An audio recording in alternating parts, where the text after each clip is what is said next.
Testing, testing. This is Hard to Swallow Podcast with Rosa and Rhea. I'm Rosa. And I'm Rhea. And welcome. We are post-quarantine. We're post-quarantine podcasting. It is over. Yeah, we're sitting in a room together and we're like a meter apart. Which is 6 feet. Or no, 1.5 meters. Yeah. Yeah. It's over. The pandemic and the recession is over. No, not the recession, just the pandemic. Well, I think for a lot of people, it's not over. For BC, my understanding was you could hang out with 2 to 6 people. And that's been going on for like 10 days. In a room? I don't know. They didn't say in a room. I've only been in a room. Well, I've been in a room with some people. I've been doing lots of, the classic picnics. Oh, outdoor. Outdoor picnic hangs with the gals. It's so fun. I love it. I love how you go on a picnic and you look around and it's all these people who would have never gone on a picnic before. But because people are desperate to get outside. Yeah, they're down. They're like, sure, I'll sit on a fucking blanket. Yeah. On the ground. True. Where they would have never. Well, I don't even really like going outside anymore, period. I'm kind of over humans in general. So, one thing is like you get used to your circumstances. So you get used to just being inside all the time. And then, you don't even want to go outside ever again. Yeah, I've spoken to a lot of people, and I think the main thing that I noticed was that people kind of felt guilty bringing it up and had a hard time bringing it up, but there was always something positive that they wanted to talk about, that they either learned or a good habit that they developed or a silver lining that they had noticed that they experienced during quarantine. Like, for me, it's like I developed a lot of good habits. So I feel the same way as you. I got used to it. I liked my new life. It was almost like, I know this is terrible. It was like too quick almost. I know. I wanted to keep going. I don't want people to keep dying or like any of the bad stuff to keep happening, but I really found the value of staying inside, cooking for myself, especially figuring out my budget for each week and month and knowing like what vegetables I will eat and won't eat and like knowing what to buy to put in the fridge, like what I like snacking on, like knowing what time I need to go to bed at to feel good the next day, and like having all this time to just notice how I feel day to day and what gets me there with very few distractions. Most of my bad habits are from things that are distractions, like going for dinner, going out to eat, drinking, all that kind of stuff that I would never do on my own. But as soon as I get that opportunity in the future, I'm sure it'll come back around. Yeah. Yeah. I mean, the lack of distractions for me was amazing. Like all of this is like to be able to enjoy this in the way that I have is a great privilege. Oh yeah. We're coming to you from Privilege Alley over here. Sorry, from Privilege Tower. Yeah, literally. I think that we always speak from our point of view, always acknowledging that there are many other points of view. And certainly this is a pandemic we're talking about where many people died. And so some people are still sick. Some people are still dying. It's awful. I think that our brand is to stay positive and to like talk about the positive, focus on it, and see like how we can come out even better on the other side. So that's kind of the tone of this. It's not to just brag about how great everything is. Yeah, and I mean, a lot of the stuff we already talked about so many times, about habits, about motivation, about money, finances, about saving money on groceries. Saying no. About saying no, about sort of like hunkering down and focusing on your goals. We've already talked about this time and time again, and now we were sort of forced into it a little bit more. So some of it became a little bit easier. Mm-hmm. Some of it became a little bit harder. Some of it became a little bit easier. But the lack of distractions definitely made it a lot easier. For me personally, too, like I had no idea how distracted I was. Like I didn't either. I didn't think you did that much stuff. I was like, what are you fucking distracted from? But it was like, it's not even, you know what I was really distracted by is Tinder and like Bumble. Ooh, and like the thought of, oh, maybe someone will ask me out on a date. Yeah, just all of that stuff. And that was like gone instantly, right? Because it's like you can't go on dates. And so I was like, okay, I'm single. Like I have to accept now that I'm by myself, right? I'm not going to be going out for dinner. I'm not going to try and get a date. So I refocused that energy onto personal projects, and it was so satisfying. And I had been neglecting and ignoring this whole side of me that I wanted to put energy into, but was just so distracted by mindless things. And this is all very Buddhist, too. Mm-hmm. Like, well, our brain can convince us, too, that everything that we were doing, that there's a good purpose for it and a reason. And I found that the way that I feel now is I would never go back to the life I was living before. Even though it was only a couple months ago, I was like pulled out of it so quickly that I was able to have like this incredible perspective like you're describing. Like I cannot believe I was working 2 jobs, barely home, barely getting by. Like now that I have this perspective, I am going to make decisions based on that understanding that I was not getting anywhere. I was spinning my wheels thinking that I was killing myself for a good reason. But really I was just wasting my time on things that I was convincing myself mattered. Yeah, absolutely. And I mean, some people might, and even for myself, it's like it's an adjustment. It's like a balancing that happens, which is really good. So like maybe you don't need to make as much money as you thought. Yeah. You know what I mean? For instance. Mm-hmm. You know, like, because if you're not doing some of those things, you're not paying that money for all those distractions.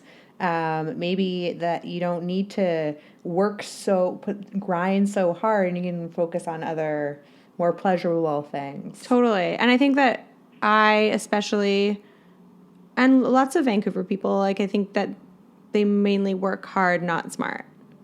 And people are just, as long as you're suffering, you're working hard, and you're busy, then you're getting like you're good in life. But having this perspective of doing it the other way around, I think that was really helpful because I'm going to be so much more intentional with where I put my time.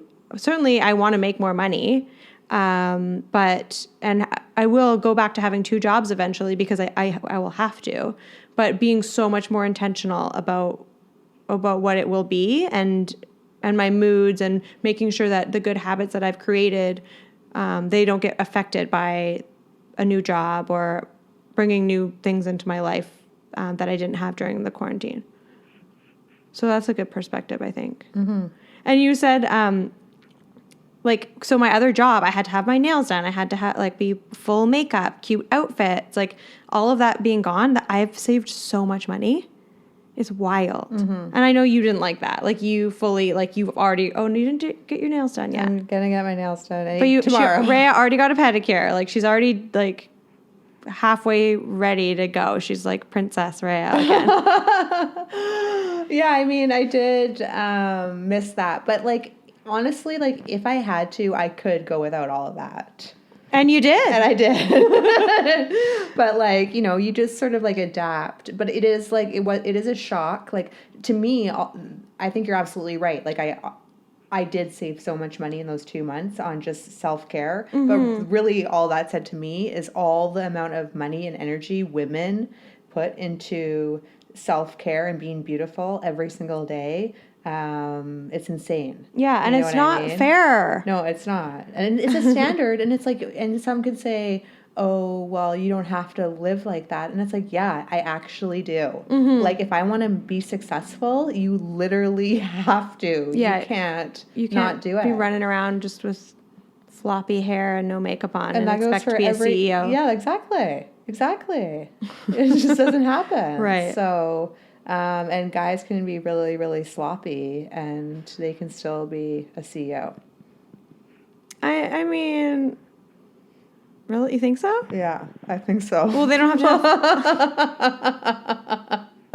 Oh, wait. What about our prime minister, Mr. Bearded?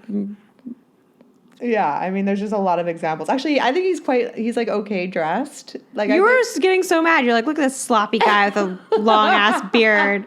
I mean, that's the thing. Like, you can still shave. There's like one thing is like men. The other, like, I don't want to start bashing guys too much, but like for me, like, I couldn't get my nails done. I couldn't do all these things. What did I do? I figured out how to do something else to, like, I did my own nails. I freaking do my own shaving now that I can't get laser. Right. I overcome. Yeah. Guys, it's like they sort of just gave up. Well, the one thing that did set me off, that I did have a little like Instagram rant about, was when all these women started cutting their boyfriend's hair or their husband's hair. And like, if your husband or boyfriend isn't doing your pedicure and going on YouTube figuring out how to give you a fill, then you should not be figuring out how to give him a fade. Okay? Because that shit pissed me off so much. Yeah. Who was it? There was one celebrity couple and he was doing her nails and that warmed my heart. But I think especially that kind of thing should be very mutual. Even if we're bored, it's like, oh, I was bored. I didn't mind figuring out how to cut his hair. It's like, okay, well, he can figure out how to do something for you then. Yeah, exactly. But going back to, because you mentioned self-care, one thing that I learned is that the best kind of self-care for me is what makes me more mindful. So working out makes me more mindful of my mood.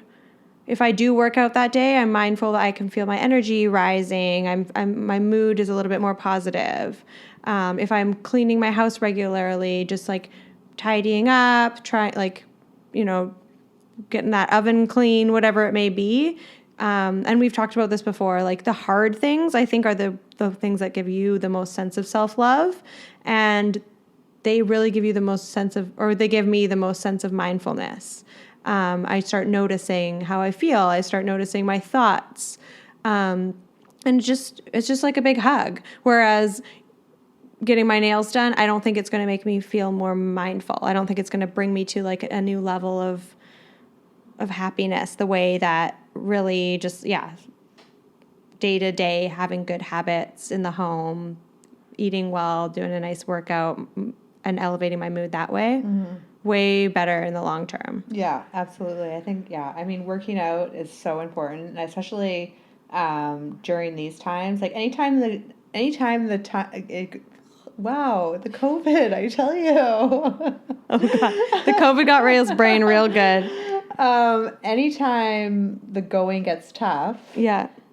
You should like go back to basics and like taking care of your body first is so important, because we talk about this every day on our podcast, but mood is affected by exercise. Yeah. So when you're in a depressed state, when the world is so stressful, all this stressful news is coming in every single day, it's like your top priority should be, how can I improve my mood? Well, through physical activity. Right. Very hard to do when you're in your apartment and not at the gym. Well, for me, it's easier. For me, it's sometimes easier too. Getting to the gym, I always somehow just bail. But actually, we've done a whole episode on working out for your mood. And until like 2 days ago, I really didn't even understand what it meant. Because I've had weight loss, being fit has been top of mind. And I've been doing these workouts that aren't really going to make me fit or help me lose weight. And I was kind of saying to myself, like, why am I doing these? After the workout, right at the very end, the instructor says, sit with yourself and notice how your mood has changed after these 16 minutes of movement that we've just done together. And I'm like, oh yeah, okay, that is what it truly means to exercise for your mood. It means that you're not worried about if this is going to make you stronger. Those are just side effects. The main goal is to sit with yourself after just for a moment and feel how different your cells are vibrating, how from one moment to the next, whether it was 20 minutes, 30 minutes, whatever it is, how you've elevated yourself onto a new level, and like the rest of the day, how that makes you feel. Because I feel like I always, even though I said it was for my mood, expected to see physical results at the same time. And so anyone who's like hasn't had that kind of thought before. Think about it that way. It has nothing to do with your physical body changing. It's about your mental state. And you might change. You might get stronger. You probably will. But who cares if you don't? If you feel good. Yeah, so I think working out is really important. This is certainly not over, this pandemic. So, all these tips, like, we should just keep it going, right? Keep working out and focusing on improving our mood. Yeah. And what about your sexual mood? Oh, how's yeah, that been? Okay, so that's actually, I'm really glad you brought that up because I totally forgot about that. You think I forget about that? I forgot that this is a sex podcast. Everyone's just been waiting for me to say something about sex. Have you been jerking it? So basically, that was really interesting for me because I learned so much about myself. Like there was many things that I learned about. I learned about the distractions. Also, I learned about my sex drive. I always knew that I had like a very high sex drive. But before, I was getting like physical contact. Like I was getting physical touch and I was getting all of that stuff and physical contact and I was having like relationships with people. So even though I knew I had sex drive, it wasn't on the top of my mind. When I didn't have any physical contact, I felt like my sex drive was like times 100. Like it went through the roof. Wow. I think you also have so much energy. Yes, yes. Like Rhea was watching this documentary about someone describing how they did meth, and she's like, I think I just feel like that every day. I do feel like that every day. Yeah. It's like it's like I have the manic part, but not the depressed part. But I'm not really manic. I think it's called ADHD. Yeah, I wouldn't say manic. Diagnosed. Would you say manic? I think that sometimes I've described you as that before. Like, I think sometimes you use your energy to cope. Like, you would maybe go on a crazy cleaning spree. Yeah. But it's because you need to get the energy out. Yes. And so for me, like, over time, because I've dealt with energy things my whole life, like, I find that physical activity, that's why it's so important to me, because that's how I get that energy out. So even though I'm working out at home, I'm not still doing the same physical activity that I normally have. So you're right. I had this pent-up energy, and I need to exert it. And I was like masturbating like crazy. Like sometimes like 4 times a day.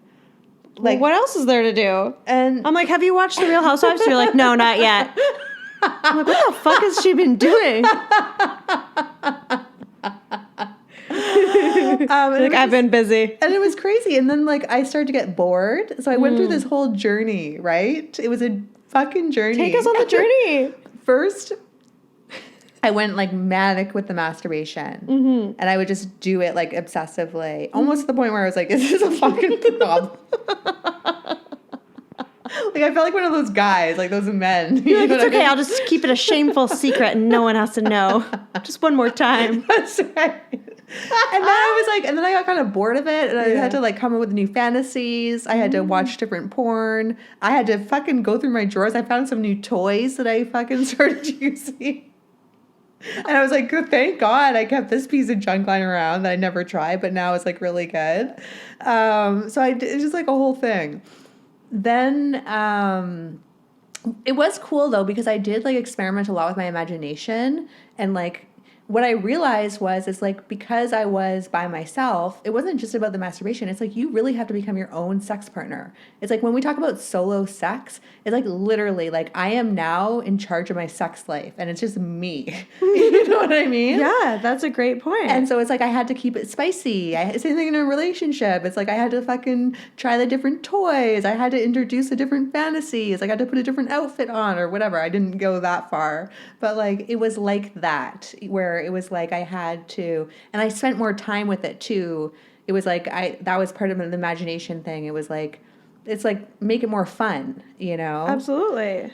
So then I didn't feel so bad about it when I thought about it. No, I didn't ever feel bad about it. Like, I was never shameful for a second, but I was just definitely like, wow. It was a whole journey. And then I got COVID.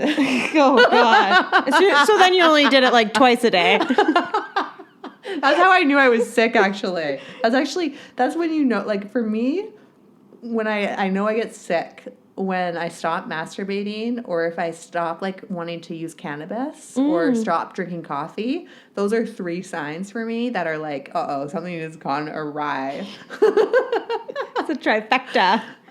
So yeah, then I didn't feel like, then I didn't do anything until I was recovered. And then now I'm back to physical contact because I don't worry about getting sick. Perfect. Great. Well, what you kind of described is like a relationship with another person. When you first meet someone, it's like the honeymoon period. You're fucking 6 times a day, trying all these new fun things, just going crazy. And you're like, are we having sex too much? Like, shouldn't I be getting to know them? But then you don't care. And then you kind of get bored of it. So you kind of described like a mini relationship, which is what you were having with yourself. Yeah. And I think one of the reasons why everyone's always talking about masturbation, especially us, is because it can go so much deeper than just getting off. Yes, exactly. And I think that one thing I love about this quarantine too, another silver lining, is that like it's a great time to experiment. Because when you're alone in your apartment or in your house, you can do whatever you want. No one's going to judge you. You could do a crazy workout. I've been doing these crazy dance classes. I don't know how to dance. It doesn't matter. Yeah. Right? I can masturbate for fucking an hour any way that I want. No one's going to be here to judge me or care or whatever. Right. You don't have to be anywhere later. Exactly. So it's like, this is a great opportunity to almost go back to like a childlike state of curiosity and experimentation and really like try maybe some new things. And I think your brain gets excited by that. Trying new things out of the norm. Any kind of novelty like that is what really turns us on, right? Yeah. That's why a new partner is so exciting. So yeah, curiosity and experimentation. And one thing I want to mention is that if you live with somebody in a couple, you can still masturbate. Yes. And you can, in fact, ask them for some space so that you can go masturbate. You should. And it could be really scary. I've lived with somebody and I would masturbate in secret. Even if you're not having sex, even if you're in a fight, even if you're embarrassed, even if you've never admitted that you masturbate, even if anything at all, you can still say or go and do whatever you want to do. And whatever you want to say. And that's okay. It's okay to say, do you mind if I book the bedroom for an hour tonight so I can have a little alone time? That's okay to say that. Yeah. And it's also, if you're asking, it's also okay for them to mind or for a discussion to come up from that. But I think it's something that most couples who live together don't even realize is a thing. You don't have to wait till he leaves the house or that she leaves the house or that she's sleeping. You can say out loud, I'm kind of horny. I want to go like spend some time with myself. Yeah. And you know, and I am a nosy person personally. You're like, go ahead, honey. I'll be all the way over here. No, but I am a nosy person, but I think that sometimes people can be too nosy.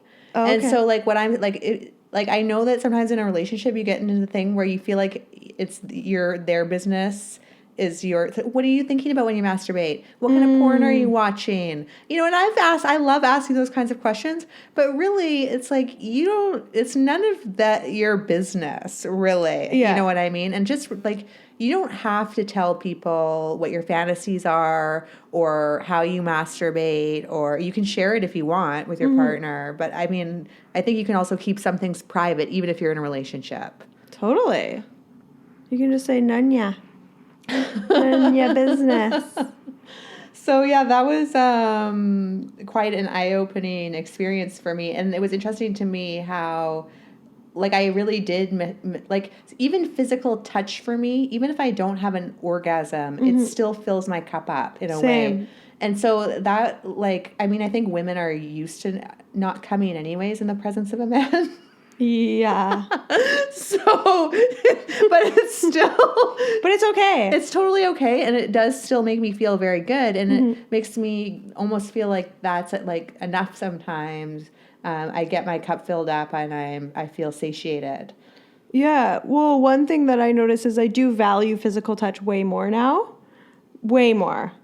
And I don't know if that'll stick around forever, but it's definitely way more exciting now. Like, and I'm way more mindful of how much I value it. Not just with like a sexual partner, but with like my friends. Like I got to hug my friends. That was really special to me. That was awesome. And before even we could hug and stuff, meeting up like for like a distance park picnic, like I had mentioned before, when I hadn't seen anybody or like really conversed in person with anybody for a matter of months, that 3 hours filled my cup up for a week. That was another actually amazing thing to notice, is that I don't need to socialize nearly as much as I was before. Because I know I had planned something else with another friend the next day, and I was wrecked for it. I had to cancel. And I realized it was because I had already gotten my cup filled up socially from the day before.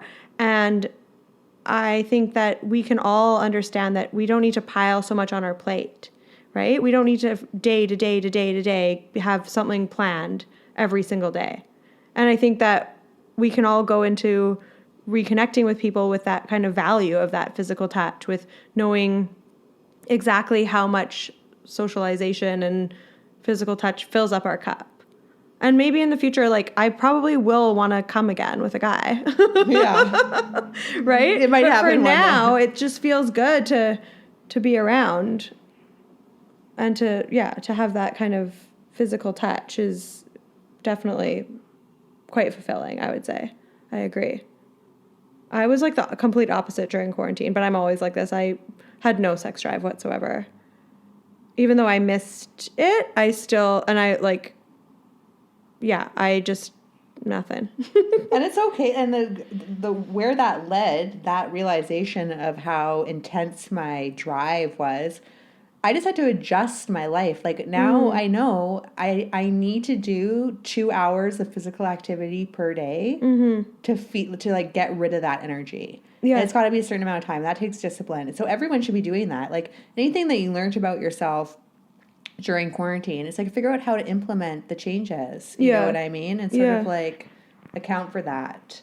You know, you might have to do more exercise. You might have to connect with your friends less or more or whatever. Well, and it's funny because it doesn't sound the best where I'm like, I like to connect with my friends less. But it's just about that amazing quality that you get when you really value the connection, instead of just day to day, like, oh God, now at 5 o'clock I have to go do this. And then the next day I have something.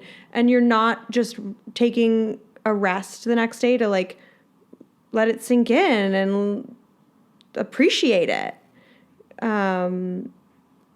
I think it's so easy to just get into that treadmill of life and forget to pause and be like, wow, that was such a good quality of a connection. I don't need it every single day. I think I was really valuing quantity over quality in almost every part of my life until now. So that's a really good lesson to learn. Both of us are very optimistic people. And I think that like we always make the best of a situation. And so we fare pretty well. Like on the spectrum of things, we do pretty well in like an isolation or any bad type of situation, period. Yeah. Some people, because I was like talking to, had a really hard time. They were feeling lonely. You could tell that they were maybe having more anxiety than normal. Maybe they were worry for money or whatever. Just the loneliness, the isolation, it kind of brought them down. And people just sort of got bored. You know what I mean? And I definitely had moments of boredom. But totally. That was interesting too. It's like, how do you deal with your boredom or your loneliness? And like, I think it just goes back to what I was saying before. Like, it's like you have to imagine yourself as a kid.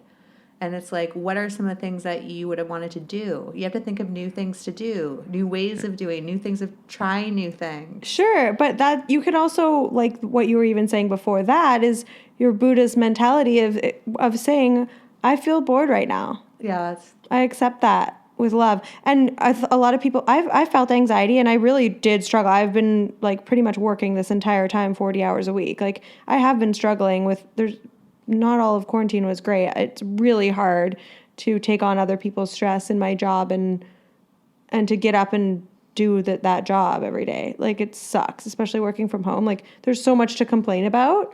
But that's not what this podcast is about. No. Right? And that there is that, I felt anxiety. I feel so much sadness for the people who've been struggling. Like it is, there are countless layers of hardships that people have gone through it. And I listen to these stories and I feel for people. And I think that a lot of really empathetic people will get down on themselves and they'll go into a spiral of sadness. And that's totally understandable. You can hold space for that, and you can, in a Buddhist way, just say like, I really acknowledge that is going on, and that's what's happening right now. Mm-hmm. And kind of like Marie Kondo, you just lovingly let it go. Mm-hmm. I mean, no, not everybody can do that, and I'm sure there's been lots of times over the last few months where I couldn't for however long, like minutes, hours, days, whatever it may be. Even if with the boredom, it's just like, I'm fucking bored. Yeah. Or I'm fucking sad. I'm anxious. I don't want to go to work. I don't want to do this. I'm so worried about money. Like, how's everyone going to survive? What's going to happen? It's so easy to have those thoughts. And it's part of life. It's okay to feel those things. I think then just like what we always say, you go back to basics. Yeah, exactly. That's kind of what I was inferring. Get up and take a deep breath. Move your arms around or something. Or just lay on the ground. Do a couple circles with your arms. No, I don't have any of the answers, but I really do. I love being optimistic. Yeah, me too. And you can manifest, like, I really believe in, like, manifestation as far as, like, energy goes, too. Like, you really have to fake it a little bit, especially in the bad times. You sort of have to, like, find ways to like be positive and be grateful. You know what I mean? Like my gratitude practice is definitely through the roof. Oh, lately. I'm out loud desperation gratitude right now.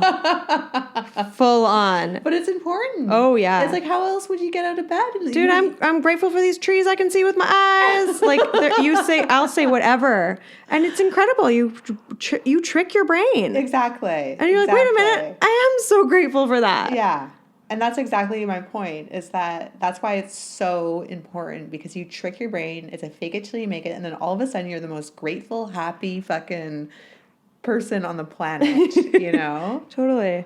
Absolutely. And you can, I think it goes back to mindfulness. You can, the more you're grateful out loud, the more that you'll notice what there is to be grateful for. You did mention loneliness. I think that was like a really big part of what was on my mind in the last few months, because a lot of people ask me, are you doing this all alone?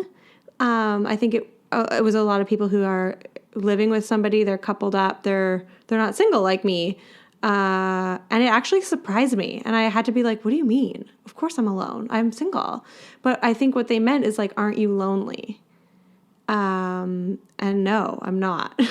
Yeah. But I never even thought to think that. What do you think about loneliness? Like, do you ever think about being lonely, or are you ever lonely? Well, I'm not really that lonely. I mean, on the rare occasion, but I've been lonely before with other people. I've been lonely in the presence of other people. I've been lonely in a relationship. So it's like, it doesn't, you know what I mean? I think loneliness can hit you any point, and it doesn't really matter if you're by yourself or not. Right. You could be living with a whole family inside a house, sleeping with someone in the same bed, and feel incredible loneliness. And how do you experience loneliness, like, as a single person? Like, is it thoughts of you wish that you had someone? I mean, like, I guess I just, like, it's, like, just little glitches of, like, a fantasy of what I think a relationship is like. You know what I mean? Mm-hmm. And that's probably... And you're like, oh, maybe I would like to have that. Yeah. It's more of, like, a little drop of hope. Yeah, or, like, just having someone who has your back or, like, cares for you unconditionally. you know? Oh, I know what you mean. Okay, I was trying to pinpoint, because obviously people feel all types of emotions. I'm not just like completely void of loneliness, but I get what you mean. Like maybe you had a bad day and you're like, what if someone was just here to give me a hug right now? Yeah. But I've had boyfriends. They don't do that anyways. I know. That's what I'm saying, that you can be in a partnership and feel lonely. We know this. Mm-hmm. We know that you could be married and you get home and you feel like your partner's a stranger. Mm-hmm. You know? So that's why I say fantasy. It's what I think it might be like, or it's like a moment, but really we know that it's way more complex than that. A relationship is like all many things, and it's never going to be like a perfect happiness all the time or whatever. And totally, I think it's almost like being in a marriage, and then you're like, one day you're like, oh, I wish I was like single, because you have this one little fantasy of like a pinpoint in time of what it would be. It would be fun to not have any responsibilities right now. And then the same thing, like I wish I had someone to give me a big hug right now that had my back. But then you zoom out on that and it's like, well, that comes with everything else. Yeah. With being in a relationship. Yes, exactly. And it's not just that wonderful moment where you get a hug. And also, even now, like as we're sitting here, I'm starting to realize that, like, because I said earlier something, I put the word loneliness and boredom together. And I think that's actually what happens. I think sometimes people confuse boredom and loneliness, even my own self. I have struggled my whole life with boredom. Ever since I was a kid, I can remember the feeling of being bored. And even now, like as an adult, the reason that I've like been able to sort of like get through it is because I've like developed my own discipline, and I've like figured out like hacks on how to deal with that boredom.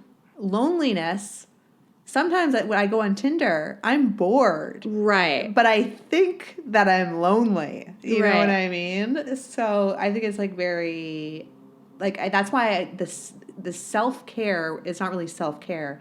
It's like doing stuff for yourself. Self-development might curb a lot of people's loneliness. I think it has for me, because I can be so much more mindful of the fantasies that I'm spinning out. Like, for example, maybe 2 years ago, I'm like sitting there just like feeling so sorry for myself, lonely. Like, I don't know if this is actually the case, but for, back in the day before I really started like looking deeper into my self-development, I would definitely have those moments that would last like a long time. Like, oh, like what if this, and this, whatever it may be, fantasizing, spinning out of control. And now I know that none of that's true. Yeah. And this is not to say, neither of us are saying that if you're in a relationship, it sucks. It's just that you have to understand that what you're pining for comes with much more than just that moment. So what were some of the top things, the top benefits of quarantine for you? Mindfulness, as far as my moods and what I can do to like keep those moods where they need to be. Certainly figuring out how many calories I need to eat in a day and what kind of food I like eating and what I eat. So, I think everyone can relate. You buy a bunch of groceries. Okay, sorry, not everyone can relate. This is, again, a very privileged way of speaking. You buy a bunch of groceries and some of them go rotten in your fridge, or you just like you put it in the freezer and you forget about it, or like bananas go brown because you thought you were gonna have a smoothie every day, and just coming out of it knowing like what I like, what I don't like, having had that chance to experiment, because I had the worst habits. I would buy groceries, have all these great intentions, someone would invite me out for dinner, and I'd go, and the food would still be in the fridge. I was spending twice and eating twice. So those little things that you should learn as an adult, I just never did, and now I have been forced to, and that's a really valuable like lesson to know. I feel like, yeah. And then having someone say, "Aren't you lonely?" and me realizing that I'm really not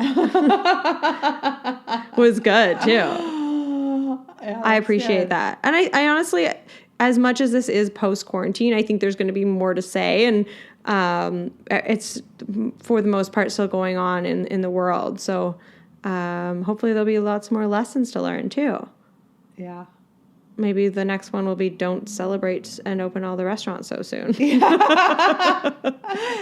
I mean, for me, I learned, I think my greatest lessons were just like how important physical touch was, or like not even, I always knew it was important, but just like how, like I learned more about my sexuality, I guess, like my own personal, like how intense it is and like how much physical touch I actually need to be satiated. I also learned how much physical activity I need to be like a normal human being. Totally. And a lot. Like Rhea would be like, I just biked 27 miles. And I'm like, do you mean kilometers? You're like, nope. And then what else did I learn? And just like, the distraction. So for me, I didn't realize how distracting dating was in general. I don't think it's bad. I love dating, but those dating apps, huge distraction for me. And yeah, the socialization in general need to be toned down for me to just like have more creativity in my life. I think part of what was always holding me back from good habits is because I was like, well, why not go out for dinner? Why not have a good time? Why not say yes? But I think that really not having the chance to say yes and seeing the benefits of just living a very simple, lovely life inside your house with everything that you need and kind of just doing your best to maintain that was hugely beneficial. I realized that I like it. Yeah. And so now I have a motivation to say no when I'm tempted to resort to those bad habits. It's like, no, I actually really like having a little life. Yeah. And being inside and enjoying myself alone, my alone time. Yeah, exactly. And I guess my last like tip of the day is like, especially because like some of the quarantine might not be done for some of you. It might go on for quite a long time. We don't know. Mm-hmm. But use this time to experiment, get creative, try some new things in your life, in your businesses, in your own solo sex life, in your sex life. And yeah, what are you curious about? What do you want to experiment with? Watch some different porn. Fucking have a different fantasy. Order something online. Like get crazy. You know? and be grateful for it. Yeah, it's wonderful. We give you permission. Yeah. We give you permission to be curious and try something new. And let us know how it goes. Absolutely. Well, that was hard to swallow. Yeah, that was hard to swallow with Rosa and Rhea. Thanks for listening. You can find our podcast anywhere where you listen to podcasts. Probably where you're listening to it right now. Spotify, Apple. Yeah. We're on Instagram, Twitter, at Rosa and Rhea, and rosaandrhea.com for all our links. And check us out on YouTube. Oh, yeah, we have a YouTube channel. Don't forget to like, what is it? Comment. And subscribe. Goodbye.